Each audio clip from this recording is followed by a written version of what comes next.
Akaikin'ny mpifoka sigara ny fiakaran'ny vidin'ny sigara tao alohan'ny fankalazana ny fetin'ny faran'ny taona sy tao aorianan'izay fankalazana ny fety izay. Raha ny fanazavana azo avy eo anivon'ny Promodim izay orinasa ao anatin'ny groupe impérial Tobacco misahana ny fanapariahana ny sigara eto amintsika ary dia mahatratra 520 hatramin'ny 300 ny fiakaran'ny vidin'ny sigara ary tokony tamin'ny zoma fa 4 volana teo vao tokony nanomboka niatra izay fampiakarana ny vidin'ny sigara eny anivon'ny tsena izay.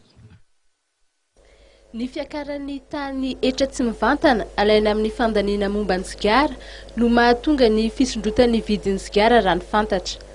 Raha 520 sy 200 isan-jato ny tany droit d'accise tamin'ny herintaona dia 520 sy 300 isan-jato kosa izany ity taona ity raha ny voafaritra ao anatin'ny lalàna 24 tsipika 820 izay mifehy ny tetim-bola-panjakana.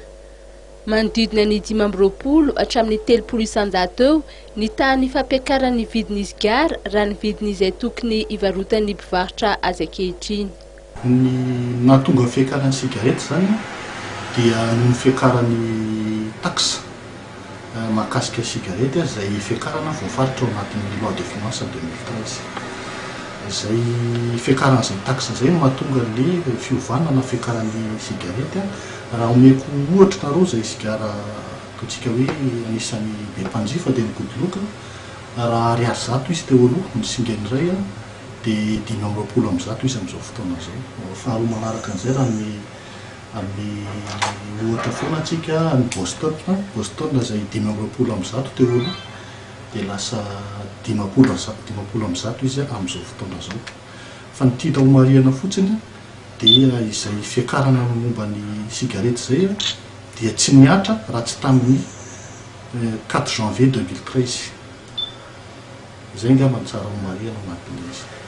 Maninona moa ny 4 janvier 2013 rehefa hampiakatra prix ny sigarety dia tsy maintsy mandalo procédure maromaro zany izy.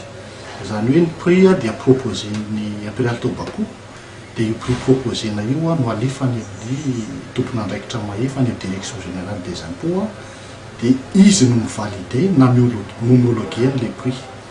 Zay homologation na zay validation zay no voarainay tamin'ny 4 janvier 2013 ary niatra ny 4 janvier 2013. Ny antony mety napakatra ny prix tao alohan'izay dia iny dia alongamba lazaina hoe initiative an'ireo mpivarotra manokana.